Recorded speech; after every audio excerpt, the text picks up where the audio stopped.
السلام عليكم ورحمة الله وبركاته. الحمد لله رب العالمين والعاقبة للمتقين والصلاة والسلام على رسوله الكريم وعلى آله وأصحابه أجمعين. புனிதமிக்க ரமதானை எதிர்நோக்கியவர்களாக இன்னும் ஒரு சில தினங்களில் நாம் அடையவிருக்கின்றோம். அல்ஹம்துலில்லாஹ். அல்லாஹு தஆலா மாபெரும் கிருபையை கொண்டு புனிதமிக்க அந்த ரமதானை நல்ல முறையில் அடைந்து நல்ல முறையில் அமல் செய்யக்கூடிய தௌஃபீக்கை அல்லாஹு தஆலா வழங்குவானாக. அந்த அமல்களை அவன் பொருந்திக் கொள்ளக்கூடிய அமைப்பில் அந்த இபாதத்துகளை ரப்புல் ஆலமீன் வணக்கங்களை அல்லாஹ் ஆக்கி வைப்பானாக என்று பிரார்த்தித்தவனாக, ரமதான் குறித்த நினைவூட்டல்களை தொடர்ந்து நாம் அல் ஹிதாயா இஸ்லாமிய கல்விச்சாலையின் சார்பாக தொடர்ந்து வழங்கவிருக்கின்றோம் இன்ஷா அல்லாஹ். அல்ஹம்துலில்லாஹ். நினைவூட்டல்களை தேடி பெற்று அதிலிருந்து பயன் பெறக்கூடியவர்களாக நாம் ஆக வேண்டும்.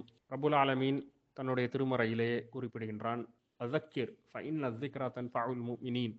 நபியே, நீர் நல்லுபதேசம் செய்வீராக, நிச்சயமாக நல்லுபதேசம் என்பது முஃமின்களுக்கு, நம்பிக்கையாளர்களுக்கு பயனளிக்கும் என்பதாக ரப்புல் ஆலமீன் தன்னுடைய திருமறையிலே குறிப்பிடுகின்றான். அல்ஹம்துலில்லாஹ்.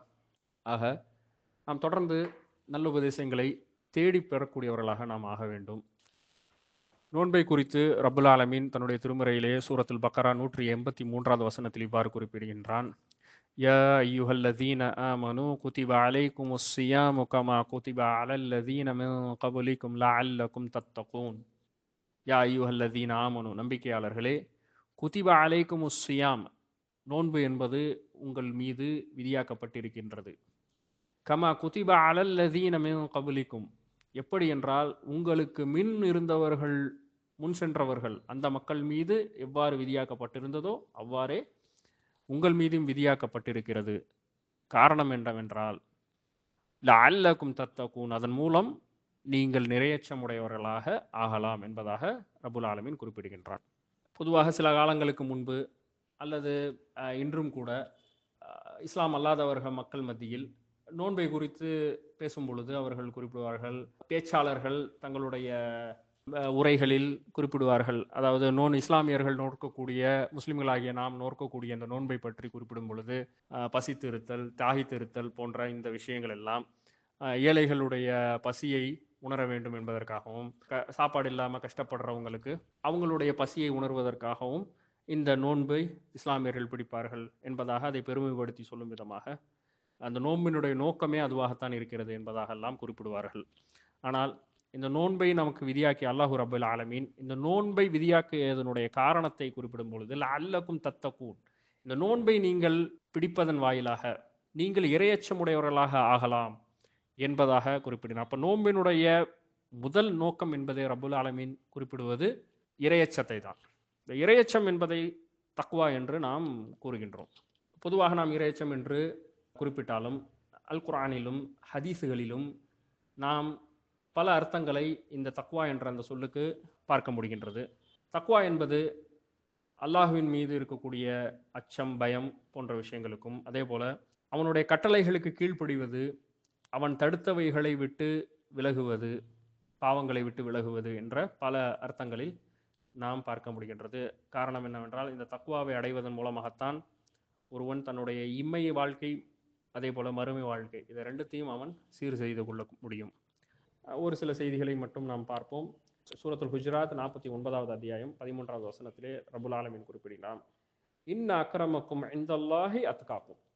இன்ன அக்ரமக்கும், உங்களில் மிக கண்ணியமிக்கவர் யார் என்றால், இன்தல்லாஹி, அல்லாஹுவிடத்தில் உங்களில் மிக கண்ணியமிக்கவர் யார் என்றால், அத்காக்கும், உங்களிடத்தில் எவர் இறையச்சம் உடையவராக இருக்கின்றாரோ அவர்தான் என்பதாக ரப்புல் ஆலமீன் குறிப்பிடுகின்றான். அதே போல சூரத்துல் அன்ஃபால் 8வது அத்தியாயம் 29வது வசனத்திலே அல்லாஹு தஆலா குறிப்பிடுகின்றான், யா அய்யுஹல்லதீன ஆமனு இன் தத்தகுல்லாஹ் யஜ்அல் லகும் ஃபுர்கானன் வ யுகஃபிர் அன்கும் ஸய்யிஆத்திக்கும் வ யக்ஃபிர் லகும் என்பதாக குறிப்பிடுகின்றான். அதாவது யா அய்யுஹல்லதீன ஆமனு, நம்பிக்கையாளர்களே, ஈமான் கொண்டவர்களே, இன் தத்தகுல்லாஹ், நீங்கள் அல்லாஹ்விற்கு பயப்படுவீர்களா என்றால், யஜ்அல் லகும் ஃபுர்கானன், அவன் உங்களுக்கு கண்ணியத்தை அளிப்பான், யுகஃபிர் அன்கும் ஸய்யிஆத்திக்கும், மேலும் அவன் உங்களுடைய பாவங்களை போக்குவான், யக்ஃபிர் லகும், அவன் உங்களை மன்னித்து விடுவான் என்பதாக. எதற்கு இதெல்லாம் சொல்லப்படுகிறது என்றால், தக்வா இருக்கக்கூடிய அந்த மனிதர்களுக்கு பயப்படுவதாக இருந்தால் அவர்களுக்கு இந்த விஷயங்கள் எல்லாம் ரப்புல் ஆலமீன் வாக்களிக்கின்றான். ஒரு ஹதீஸில் நாம் பார்க்கின்றோம், ஸல்லல்லாஹு அலைஹி வஸல்லம் இவ்வாறு குறிப்பிடுகிறார்கள், இத்தகில்லா ஹைசுமா குந்த, நீங்கள் எங்கு இருந்தாலும் அல்லாஹ்வை அஞ்சிக் கொள்ளுங்கள். வ அத்பிஉ ஸய்யிஅத, நீங்கள் ஒரு தீமையை செய்துவிட்டால் அல் ஹஸனத தம்ஹுஹா, அதற்கு அடுத்து அதை அழித்துவிடும் ஒரு நன்மையை செய்துவிடு என்பதாக அந்த ஹதீஸ் வந்திருக்கிறது.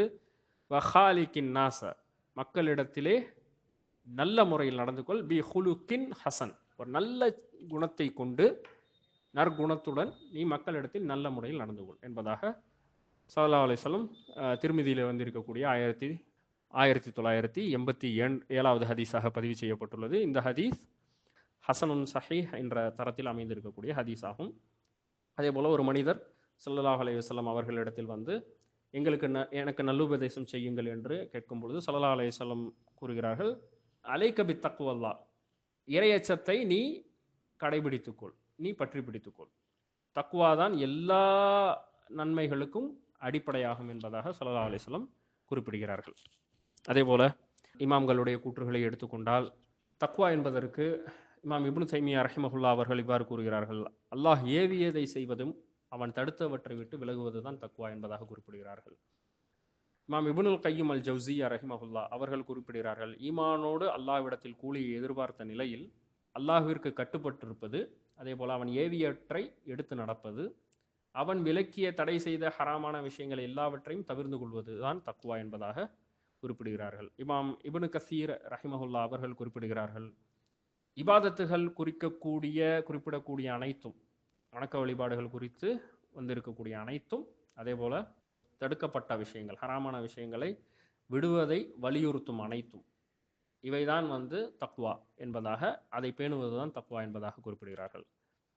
இறுதியாக அலி ரலியல்லாஹு அன்ஹு அவர்களுடைய ஒரு சொல்லை நாம் பார்ப்போம். அத்தக்வா என்பது ஹி அல் ஹவுஃபு மினல் ஜலீல், இறையச்சம் என்பது அல்லாஹ்விற்கு பயப்படுவது, வல் அமலு பித் தன்சீல், அல்லாஹ்வின் கட்டளையின்படி அமல் செய்வது, அர் ரிதா பில் கலீல், அவன் நமக்கு அளித்தவற்றில் நாம் பொருந்திக் கொள்வது, வல் இஸ்திஅதாது லியௌமிர் ரஹீல், மறுமையினுடைய பயணத்திற்கு நாம் தயாராகுதல். இதுதான் இறையச்சம் என்பதாக அலி ரலியல்லாஹு அன்ஹு அவர்களுடைய கூற்றிலிருந்து நாம் பார்க்க முடிகிறது. எனவே நோன்பின் நோக்கமாக நமக்கு சொல்லப்பட்டிருக்கக்கூடிய அந்த தக்வாவை, இறையச்சத்தை, அல்லாஹு தஆலா ஏவிய விஷயத்தை ஏற்றி நடப்பதும், அவன் தடை செய்தவற்றிலிருந்து தவிர்ந்து வாழக்கூடியவர்களாக நாம் ஆக வேண்டும் என்று பிரார்த்தித்து, நபி ஸல்லல்லாஹு அலைஹி வஸல்லம் 2 துஆக்களை நமக்கு இதற்காக கற்றுத்தந்திருக்கிறார்கள். அல்லாஹும்ம இன்னி அஸ்அலுகல் ஹுதா வத்துகா வல் அஃபாஃப் வல் கினா, யா அல்லாஹ், நிச்சயமாக நான் உன்னிடத்தில் நேர்வழியை கேட்கின்றேன், அத்துகா தக்வாவை கேட்கின்றேன், இறையச்சத்தை கேட்கின்றேன், வல் அஃபாஃப் பேணுதலை கேட்கின்றேன், வல் கினா போதுமென்ற மனப்பக்குவத்தை கேட்கின்றேன் என்பதாக ஒரு துஆக்கையும், அதே போல இன்னொரு துஆக்கள் எல்லோருக்கும் மனத்தில் இருக்கக்கூடிய ஒரு துஆ தான், அல்லாஹும்ம ஆதி நஃப்ஸி தக்வாஹா வ ஸக்கிஹா அன்த கைரு மன் ஸக்காஹா அன்த வலியுஹா மௌலாஹா என்பதில் நாம் இறையச்சத்தை எனக்கு வழங்கு என்பதாக நாம் பிரார்த்தித்துக் கொள்கின்றோம். அதிகமாக இந்த துஆக்களை கேட்டு அந்த தக்வாவை அடைந்து இந்த நோன்பினுடைய பிரதான நோக்கத்தை நமது வாழ்வில் ஏற்று நடக்க ரப்புல் ஆலமீன் தௌஃபீக் செய்வானாக என பிரார்த்தித்தவனாக முடித்துக் கொள்கின்றேன். ஹஸா மா இந்தி வல் இல்மு இந்தல்லாஹ் வ அகூலு கௌலி ஹஸா வஸ்தக்ஃபிருல்லாஹ லி வ லக்கும் வஸ்தக்ஃபிரு இன்னஹு ஹுவல் கஃபூருர் ரஹீம்.